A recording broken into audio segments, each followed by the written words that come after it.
I was doing a gig in Indiana. I got pulled over 2 in the morning. It was my opener. You'll get this story.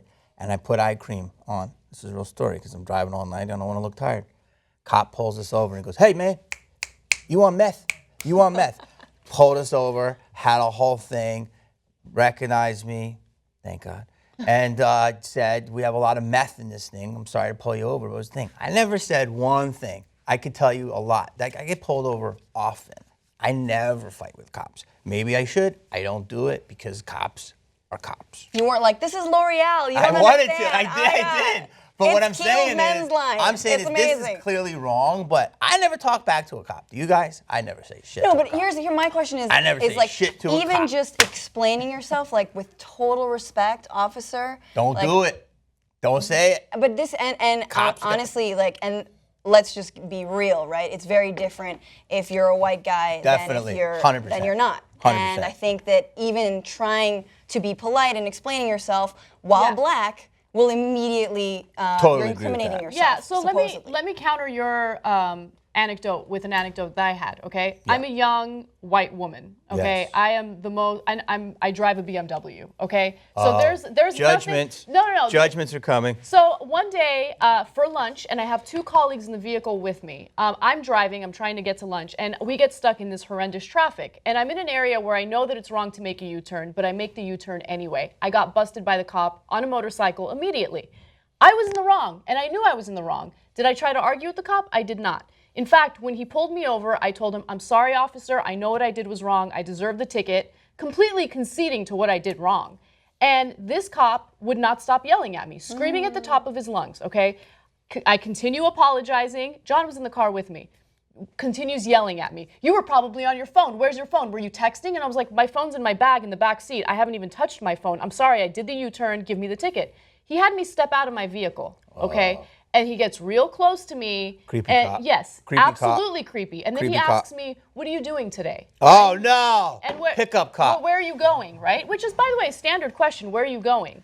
"I'm going to lunch with my colleagues." "Where do you work?" "I work for a news organization down the street." You want to know what he did? What? Didn't write me a ticket. Let me go. So 2 parts of that story are disturbing. One is, pulling you out of the car and asking you what you're up to, et cetera.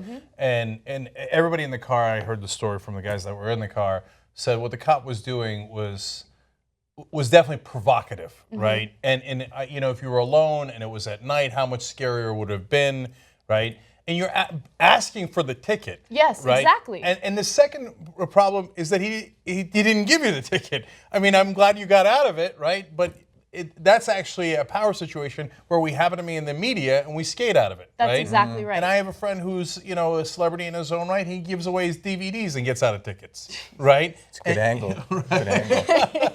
And Jamie, if it wasn't just black under your eyes but all over your face, you might not have gotten out of that ticket. Right? Do meth users have like? No, it was shiny. Oh, is that it was what really happens? so it looked like I was sweating. It was like, "You're sweating." Pulled me out.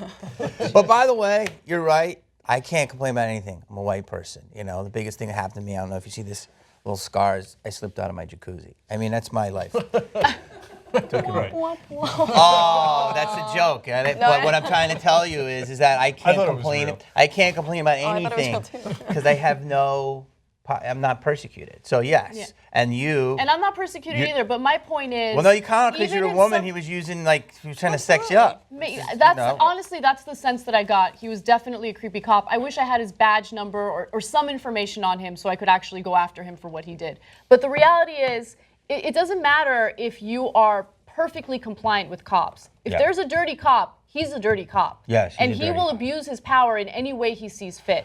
So I hate that argument of don't ever argue with the cops. We have a First Amendment right to argue with the cops if we want to. There's no law banning us I know, from but doing it. All I'm saying is I don't want to guess. In a perfect world, it's 1 and 1 is 2. Well, it's not. There are dirty cops. There's also great cops. There's also dirty judges. There's dirty teachers. All stuff. So what I'm saying is I don't want to exacerbate a situation, and you didn't do anything. Yeah. You were like, "Yo, man, I broke the law. I'll pay you." Yeah. And he was like, "Let's talk about it." Right.